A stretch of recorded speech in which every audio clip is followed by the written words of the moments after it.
Now it's interesting here. A few of you have asked, and maybe I will weigh in on this, um, as to why, ostensibly, hypothetically, my channel here has been targeted for hacking or censorship.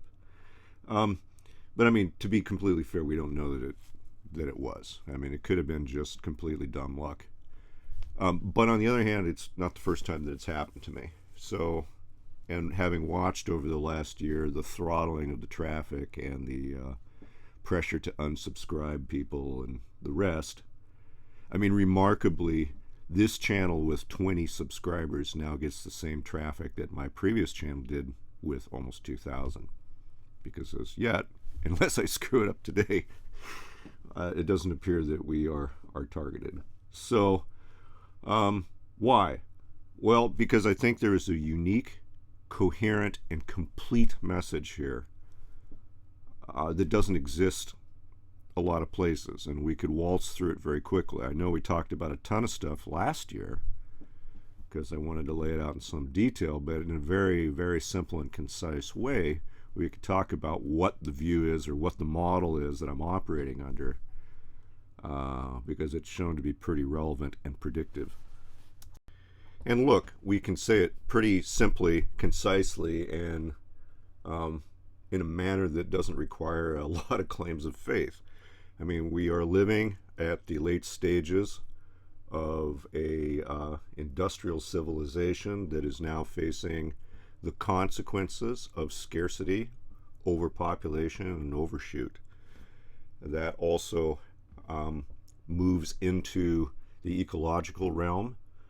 I mean, certainly climate change is an issue, but climate change itself can be thought of as a scarcity issue, meaning that we've run out of room to just throw away our trash in the atmosphere, and now there's consequences, just as surely as there would be if you dumped your sewage in the streets. There's consequences of cholera and such. We live in this moment. Now, through this grand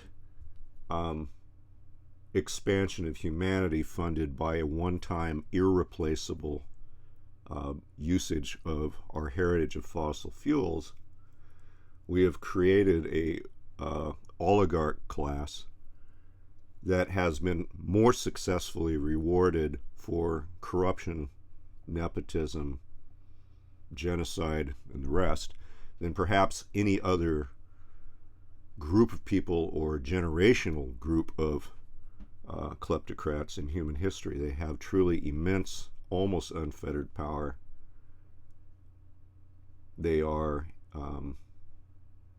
endowed with technological means for surveillance and oppression and destruction that makes Genghis Khan types look really kind of comic book and silly. The fact is that there are no longer enough resources to maintain civilization at scale in the manner that we've enjoyed over perhaps the last 50 years. We discussed also in great detail that while climate itself and ecological collapse are things that you and I will face, as well as the collapse of the economic ecosystem due to its necessary contraction, it has been my concern all along that the primary thing that will cause disruption in our personal lives will be conflict. And whether that's large conflict on the geopolitical scale or interpersonal conflict, even at the scale of relationships, or certainly within culture, those issues in the short run, say the next decade, are going to be the most pressing concerns. And the disruption that those kinds of conflicts will create will be disproportionate to the issues of scarcity, overpopulation, and overshoot. Unfortunately, they will make any means by which we could perhaps consider solving those base problems nearly impossible, because we will be just too busy in fighting with each other to make it happen. Now, here's the assertion that makes this view complete, and probably the dangerous one. This conflict is a feature, not a bug. It's not an accident. And the reason for that is a controlled contraction and power down of the economy is necessary. And it is necessary that that is engineered. Why?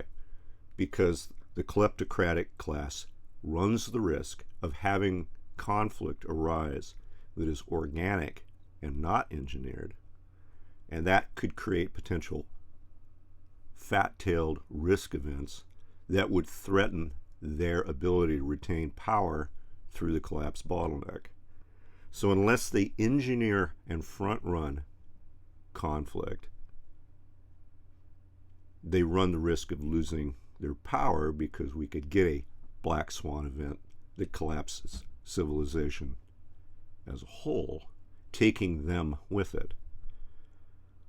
So they, being smart people, in fact, they recognize that powering down by artificial, non-organic, engineered means, retaining a certain amount of predictability in who and how the pie gets divvied up, is essential. It's not an accident. And it doesn't take a ton of investigation to see that there is a tremendous amount of diligent, high-level effort to create these events. Like one doesn't have to be particularly inventive to see it. Now, most of us that live inside the infomercial and are wedded to the system that we inhabit because we simply know no other way to live or exist, well, it's very hard to question those narratives that we are fed. Now, I think as I take the channel forward, once I get done with this video, I think I'm just going to refer to these kinds of issues in the past tense. I'm kind of tired of rehashing them because we're here now. A year ago, we were talking about that it was coming, and it's here. Okay. So I'm more interested in sharing what I believe are practical strategies by which a good, honest, healthy, loving, intelligent person can prosper